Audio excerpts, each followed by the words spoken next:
In December 1987, Sheikh Ahmed Deedat happens to come to Bombay. And my father tells me, Sheikh Ahmed Deedat is staying with my friend. Why don't you accompany me? We'll go and meet him. I wasn't really enthusiastic to meet him. But because my father requested, to keep my father happy, I went. So me and my brother, we accompanied my father to meet Sheikh Ahmed Deedat. I did not know much about him. I had seen maybe half of his video, 1.5. When we entered the house of my father's friend, we could see that towering personality, 6 foot 3 feet. Sheikh Ahmed Deedat with a white beard. Impressive. And he told us that I have come to India for a few days.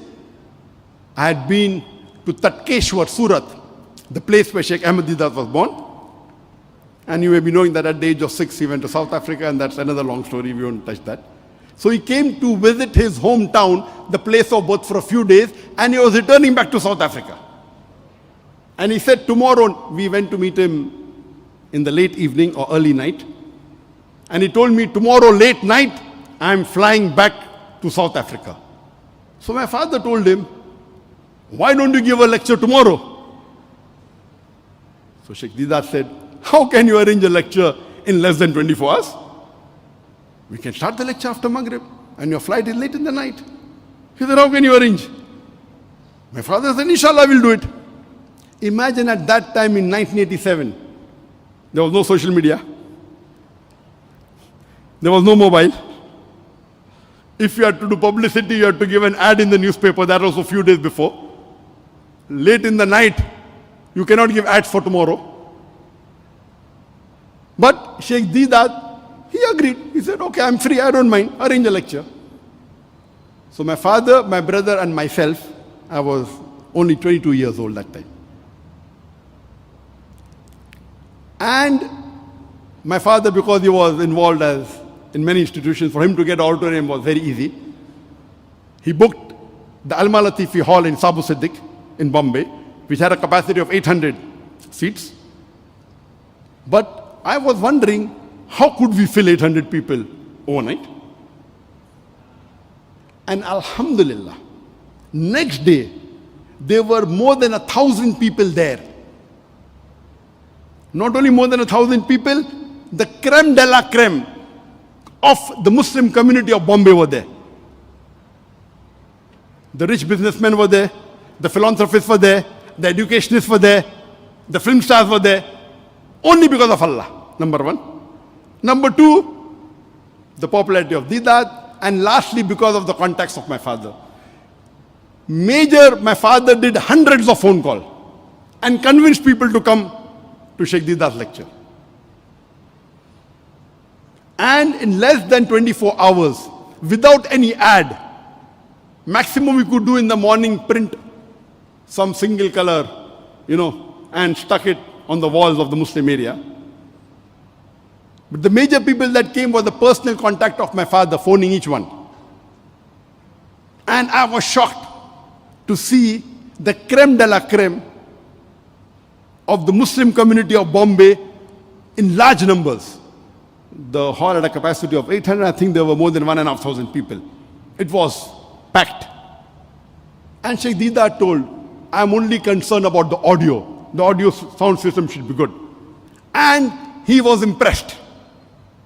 He gave a talk on the topic, Islam and other religions. And that's the first time I heard Sheikh Ahmed Deedat live. And that was the turning point in my life. In October 1987.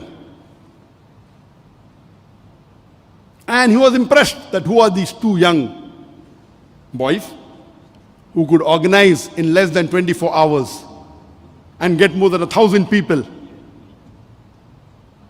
at that time. So we requested Sheikh Deedat, why don't you come again after a few months? And he agreed to come again in the mid-1988. And that time, he came for approximately 10 or 11 days. And we organized 18 lectures of his. And this time, I was more aware of Sheikh Ahmed Deedat. He had become my icon. He had become my hero. So when the second time Sheikh Deedat came, and Alhamdulillah, we organized these talks in auditoriums.